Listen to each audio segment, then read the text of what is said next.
kwanan nan wani ya zo mun fatawa, ku yi haƙuri, ana gaya mana abubuwa da za su ba ku mamaki.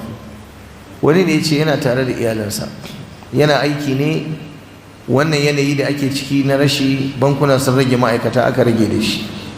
Ya ce wallahi malam, da biyayyar da matata take mun malam kamar ta mun sujjada, amma yanzu ba da aiki malam, wulaƙanci 10 nake gani a gidana saboda ba albashi. Da ita kanta na sa mata albashi, ba magana. Ya ce na mata hanya, na buɗe mata shago, tana samun kuɗi, komai yana tafiya. Allah ya jarrabe ni, aka kore ni aiki. Har yau kullum wayata neman application nake, ina tura CV ɗina, ban samu aiki ba malam.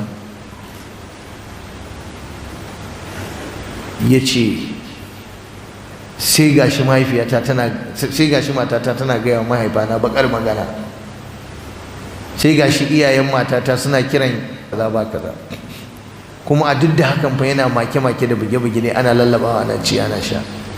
Ya ce muhallu shahid, ya ce malam wallahi daidai da alaƙa ta aure, wallahi sai na je na roƙe ta, Allah annabi dan Allah ki taimake ni, dan Allah ki taimake ni. Ta ce dalla gafara, inda kuɗi da mutunci, in ba kuɗi ba mutunci.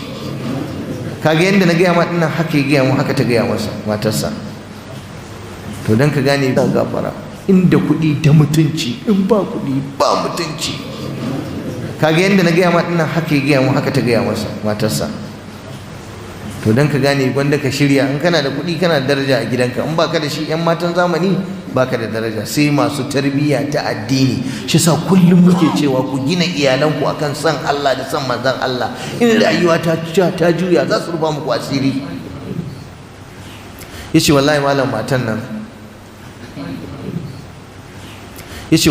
matan nan, babana bai taɓa zuwa Makka ba, ban taɓa zuwa hajji ba, ni ma ban taɓa zuwa ba, mahaifiyata ban taɓa zuwa ba, amma saboda tsabar soyayya haka na tattara kuɗi na miliyan 1 da kaza, na biya mata kujera ta je ta yi umra. Na ce ka biya mata baka je ba? Ya ce mamanka bata je ba? Babanka bai je ba? Na ce to ai ku ka girbi abin da ka shuka. Yanzu gashi ta zo tana gasa ka ai gashi.